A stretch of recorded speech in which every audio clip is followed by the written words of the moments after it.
مگر ایسا نہیں چاہتی ہو تو میری ایک شرط ماننی ہوگی۔ وہ اماں کی طرف دیکھ کر کہنے لگی، تمہیں 2 دن کے لیے اپنی بیٹی میرے حوالے کرنی ہوگی۔ میرا خیال تھا کہ میری ماں منع کر دے گی، مگر ماں تو مان گئی۔ کہنے لگی، مجھے یہ شرط منظور ہے۔ میں نے بے یقینی سے اماں کو دیکھا کہ وہ ایسا کیسے کر سکتی ہے، تو اس نے نظریں چرا لیں اور کہنے لگی، صرف 2 دن کی تو بات ہے، چلی جاؤ ورنہ ہم دونوں ہی جیل جائیں گے۔ اماں نے میرا سودا طے کر دیا۔ وہ عورتیں مجھے لے کر گاڑی میں بیٹھ گئیں اور گاڑی ایک انجان منزل کی طرف رواں دواں ہو گئی۔ میں سوچ رہی تھی کہ آخر ان دونوں کو مجھ سے 2 دنوں کے لیے ایسا کیا کام ہے، یہ مجھے اپنے ساتھ کیسے لے کر جا سکتی ہیں۔ مجھے طرح طرح کے عجیب و غریب خیالات آ رہے تھے۔ گاڑی ایک قبرستان کے سامنے رکی تو میں ہک دک رہ گئی۔ ہم یہاں کیا کرنے آئے تھے؟ میڈم ریبیکا نامی وہ عورت مجھے کہنے لگی، چلو نیچے اترو، ہمیں اندر جانا ہے۔ ہم سب قبرستان میں آ گئے۔ مجھے سمجھ نہیں آ رہا تھا کہ یہ کیا چاہ رہی ہیں۔ قبرستان کے بیچوں بیچ مجھے ایک سفید کپڑا دے کر کہنے لگی، یہ کفن پہنو۔ میں نے ششدر ہو کر اسے دیکھا کہ کہیں اس کا دماغ تو نہیں چل گیا۔ وہ کہنے لگی، جلدی کرو، ہمارے پاس زیادہ وقت نہیں ہے، یہ کفن پہنو، پھر میں آگے بتاؤں گی کہ کیا کرنا ہے۔ میرے پاس اس کی بات ماننے کے علاوہ اور کوئی چارہ نہیں تھا، اسی لیے چپ چاپ وہ کفن پہن لیا۔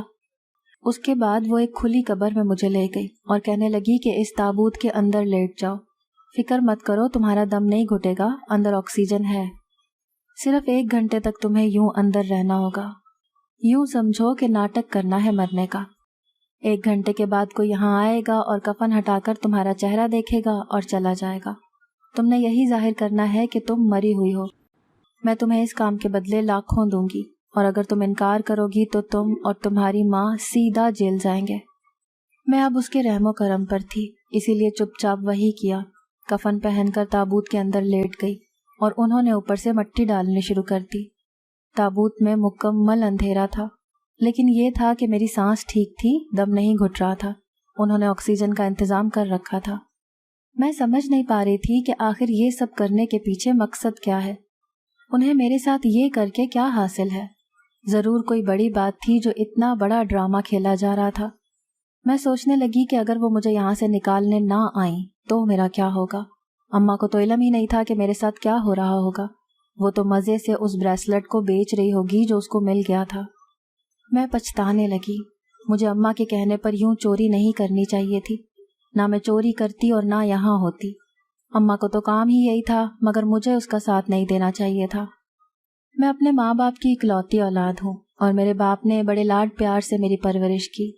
وہ ایک غریب شخص تھا، مگر پھر بھی اس نے ہمیشہ میری ہر خواہش کو پورا کیا۔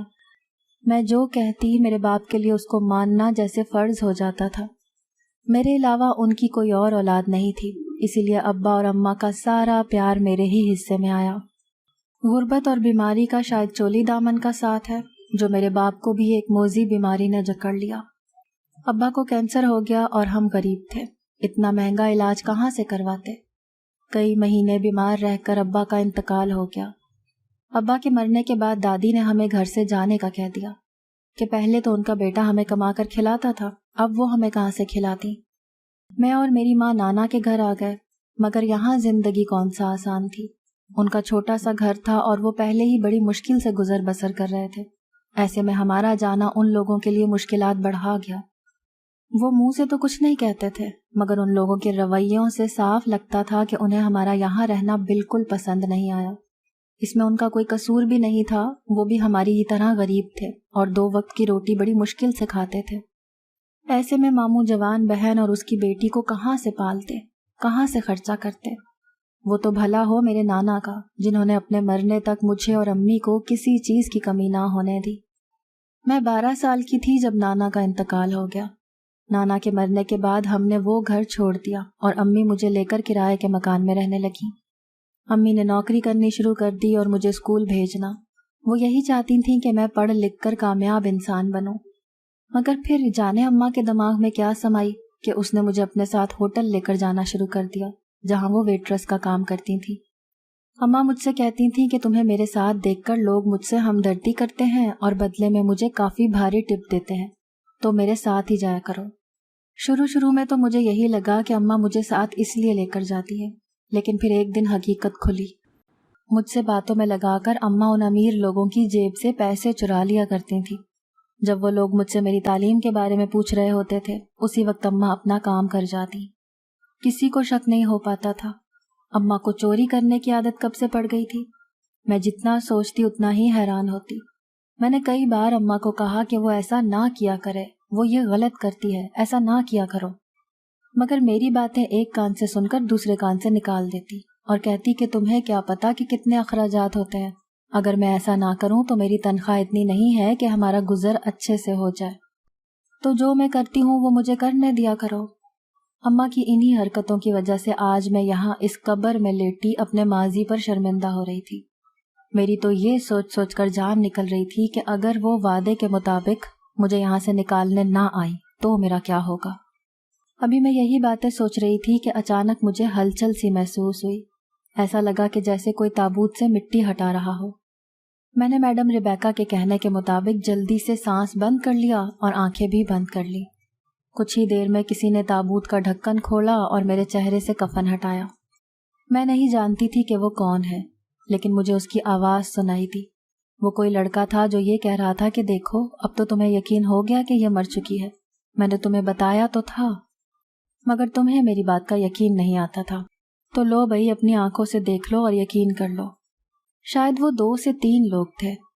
مجھے ان لوگوں کی باتوں کی بالکل بھی سمجھ نہیں آ رہی تھی کہ وہ کس کی بات کر رہے ہیں اور یہ سب کیا تھا، لیکن میں بالکل بے حس و حرکت رہی تاکہ ان لوگوں کو مجھ پر کسی قسم کا شک نہ ہو۔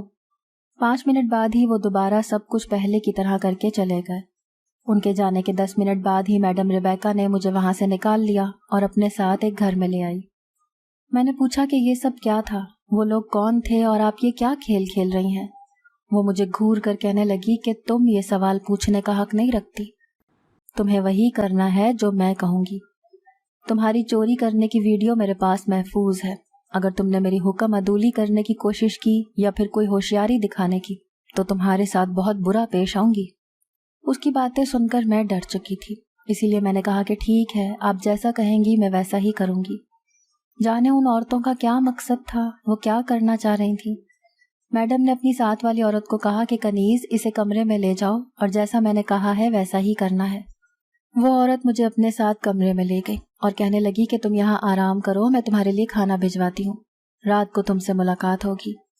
رات کا لفظ سن کر میرے رونگٹے کھڑے ہو گئے۔ کیا یہ عورتیں مجھ سے کچھ غلط کام کروانا چاہ رہی تھیں؟ کچھ ہی دیر میں ایک ملازمہ میرے لیے کھانا لے کر آئی۔ کھانا اتنا بہترین تھا کہ میں نے اس جیسا کھانا زندگی میں پہلے کبھی نہیں کھایا تھا۔ رات کو وہی کنیز نامی عورت میرے پاس آئی اور مجھے پھر سے ایک سفید کفن دے کر کہنے لگی کہ اسے پہن لو۔ میں نے روتے ہوئے کہا کہ خدا کا واسطہ ہے مجھے اب وہاں واپس مت بھیجنا۔ وہ نرمی سے کہنے لگی کہ ڈرنے کی کوئی بات نہیں، تم یہ پہن کر وہاں واپس نہیں جاؤ گی، میں ابھی تمہیں سب بتاتی ہوں کہ تمہیں کیا کرنا ہے، پہلے یہ پہن لو۔ میں نے اس کے کہنے کے مطابق وہ کفن پہن لیا تو اس عورت نے میرے چہرے کا میک اپ کرنا شروع کر دیا۔ میں سمجھ نہیں پا رہی تھی کہ وہ کیا کرنا چاہ رہی ہے، لیکن جب میں نے اپنے آپ کو آئینے میں دیکھا تو میری خود کی چیخ نکل گئی۔ اس نے تو مجھے بہت ہی بھیانک بنا ڈالا تھا، میرے چہرے کو ایسے سفید کر دیا تھا جیسے کوئی مردہ ہوتا ہے۔ اس کے بعد وہ مجھے لے کر نیچے آ گئی، کہنے لگی کہ اب سے 10 منٹ کے بعد اس گھر کی ساری لائٹیں بند ہو جائیں گی، تمہیں سیڑھیوں کے اوپر بنے پہلے کمرے کے دروازے پر دستک دینی ہے۔ اب میں اس کی پلاننگ کچھ سمجھ چکی تھی، وہ شاید کسی کو ڈرانا چاہتی تھی۔ کچھ ہی دیر میں گھر کی ساری لائٹس بند ہو گئیں، ایک عجیب سا سناٹا چھا گیا۔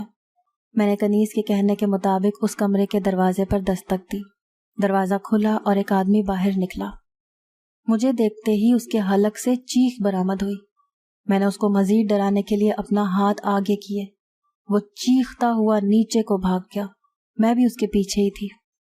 وہ بہت بری طرح ڈرا ہوا تھا، بار بار یہی چلائے جا رہا تھا کہ تم تو مر چکی ہو، تم یہاں کیسے واپس آ گئی۔ اسی وقت لائٹیں آن ہو گئی۔ میڈم ریبیکا اپنے کمرے سے باہر نکل کر اس آدمی کو کہنے لگی، رفیق کیا ہو گیا ہے، تم کیوں شور مچا رہے ہو؟ رفیق نامی وہ آدمی میری طرف اشارہ کر کے کہنے لگا کہ دیکھیں اس کی روح واپس آ گئی ہے، یہ تو مر گئی ہے نا، یہ پھر یہاں اس گھر میں آ گئی ہے۔ میڈم کہنے لگی کہ کون ہے وہاں، مجھے تو کوئی نظر نہیں آ رہا، میرا خیال ہے کہ تمہیں وہم ہو رہا ہے۔ اسی وقت اس نے مجھے نامحسوس انداز میں اشارہ کیا تو میں وہاں سے چلی گئی۔ اب جیسے ہی اس شخص نے دوبارہ پیچھے مڑ کر دیکھا تو میں وہاں نہیں تھی۔ وہ مزید ڈر گیا۔ پھر باقی کی رات کیا ہوا مجھے نہیں پتا، کیونکہ میں تو کمرے میں جا کر سو گئی تھی۔ اگلے دن جیسے ہی میں باہر نکلنے لگی تو دیکھا کہ کمرے کا دروازہ باہر سے بند تھا۔ کچھ ہی دیر میں کنیز نامی وہ عورت ایک ملازمہ کے ساتھ کمرے میں آئی اور مجھے کہنے لگی کہ آج تمہیں سارا دن اسی کمرے میں رہنا ہوگا، تم باہر نہیں نکل سکتی، اور رات کو جو کل کیا تھا پھر سے وہی کرنا ہے۔ تم کوشش کرنا کہ آج تم نے اس شخص کو اتنا ڈراؤ کہ اس کے ہوش و حواس ہی فنا ہو جائیں۔ میں اتنا تو سمجھ ہی چکی تھی کہ شاید ان دونوں عورتوں کی اس آدمی سے کوئی دشمنی ہے اور وہ اس کو ڈرانا اور دھمکانا چاہتی ہیں، مگر کیوں؟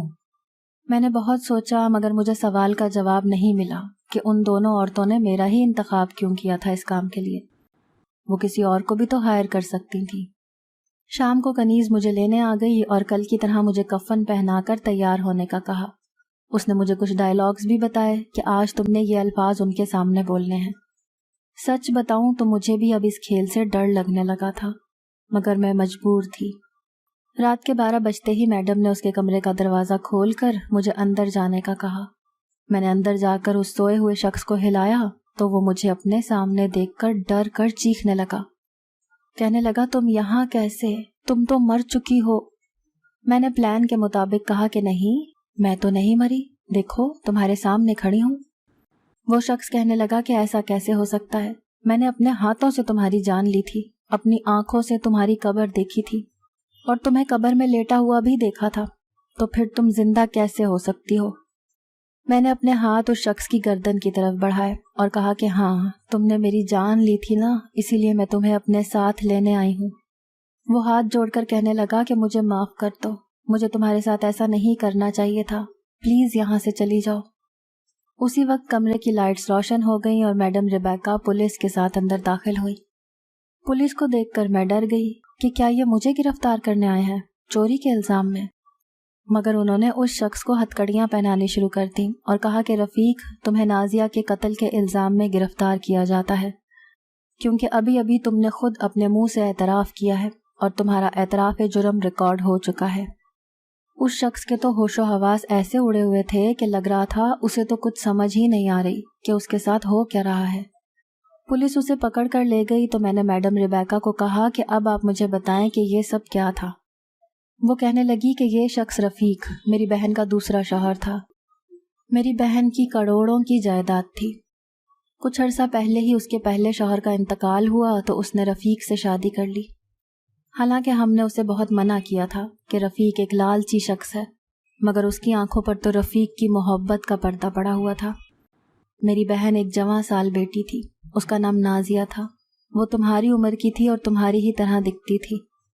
اس شخص کو جب معلوم ہوا کہ میری بہن کی ساری جائیداد تو اصل میں اس کی بیٹی کے نام ہے، جو اس کے مرنے کے بعد ہی میری بہن کو ملے گی، تو اس نے ایک سازش کے تحت کاروباری دورے کے بہانے میری بہن کو باہر بھجوا دیا اور اس کے پیچھے نازیہ کی جان لے لی اور اس کی موت کو ایک حادثہ ظاہر کیا، جبکہ ہم اس کی فطرت سے اچھے سے واقف تھے۔ ہمیں معلوم تھا کہ اسی نے یہ کام کیا ہے، مگر ہمارے پاس کوئی ثبوت نہیں تھا کہ اس کو جیل بھیج سکتے۔ میری بہن تو اپنی بیٹی کی موت کی خبر سن کر ہی کومے میں چلی گئی تھی۔ میں نے سوچ لیا تھا کہ اس شخص کو جیل کی سلاخوں کے پیچھے پہنچا کر رہوں گی۔ میں کچھ ایسا کرنا چاہتی تھی کہ یہ اپنے منہ سے اعتراف کرے تاکہ شک کی کوئی گنجائش ہی باقی نہ رہے۔ پھر پرسوں تم کو ریسٹورنٹ میں دیکھا تو میں دنگ رہ گئی، تم ہو بہو میری مرحوم بھانجی کی طرح نظر آتی تھی۔ بس پھر میں نے سوچ لیا کہ میں تمہارے ذریعے اس کو پہلے یہ یقین دلاؤں گی کہ تم مر چکی ہو، اور وہ تمہاری قبر دیکھ کر یقین کر لے گا۔ اس کے بعد جب تم اس کے سامنے جاؤ گی تو اسے یہی لگے گا کہ نازیہ کی روح ہے اور وہ ڈر کر اپنے منہ سے اعتراف کر لے گا۔ جیسا میں نے سوچا تھا بالکل ویسا ہی ہوا، یہ اتنا ڈر گیا کہ اس نے اعتراف کر لیا۔ میں نے پولیس کو پہلے ہی بلا لیا تھا تاکہ وہ بھی اپنے کانوں سے اس کا اعتراف سن لیں اور ریکارڈ کر لیں۔ میں تم سے معافی چاہتی ہوں کہ میری وجہ سے تمہیں پریشانی اٹھانی پڑی۔ میرا مقصد تمہیں نقصان پہنچانے کا ہرگز نہیں تھا، مگر مجھے مجبوری میں یہ سب کرنا پڑا۔ اصل میں جس وقت تم میرے ہاتھ سے بریسلٹ اتار رہی تھی اسی وقت کنیز ارد گرد کی ویڈیو بنا رہی تھی، تبھی اس میں تم نظر آ گئی۔ اور میں نے سوچا کہ جیل سے ڈرا کر تمہیں اپنے ساتھ ملاؤں گی تاکہ تم انکار نہ کر سکو۔ میڈم ریبیکا کی ساری باتیں سن کر مجھ پر حقیقت عیاں ہوئی کہ اس ڈرامے کا آخر مقصد کیا تھا۔ مجھے خوشی ہوئی کہ ایک مجرم کو پکڑوانے میں نے ساتھ دیا، مگر افسوس تو یہ بھی تھا کہ میں خود بھی تو چوری کرتے ہوئے پکڑی گئی تھی۔ میں نے اس سے معافی مانگی تو وہ کہنے لگی کہ تم ایک اچھی لڑکی ہو، اسی لیے اپنی ماں کو بھی سمجھاؤ کہ وہ یہ کام چھوڑ دے۔ میں گھر واپس گئی تو اماں مجھے گلے لگا کر پھوٹ پھوٹ کر رو دیں اور کہنے لگیں کہ آج کے بعد میں یہ کام نہیں کروں گی۔ تمہاری ان 2 دنوں کی جدائی نے مجھے سمجھا دیا ہے کہ میرے لیے پیسے سے زیادہ تم اہم ہو۔ مجھے احساس ہو گیا ہے کہ میں غلط کرتی رہی ہوں۔ میڈم نے مجھے اپنی مدد کے صلے میں لاکھوں روپے دیے تھے، جس سے میں نے اور اماں نے ایک چھوٹا سا فوڈ اسٹال لگا لیا، اور یوں ہم دونوں ماں بیٹی چوری چکاری کو چھوڑ کر ایک عزت کی زندگی بسر کرنے لگی۔ سکون تو حق حلال کمانے میں تھا۔ اگر آپ کو آج کی ہماری کہانی پسند آئی ہے تو اسے لائک کیجیے اور اپنے پیاروں کے ساتھ شیئر کیجیے، اور ہاں، اگر ابھی تک آپ نے ہمارا چینل سبسکرائب نہیں کیا تو ضرور کیجیے۔ ملتے ہیں کل ایک نئی اور دلچسپ کہانی کے ساتھ، تب تک کے لیے اللہ حافظ۔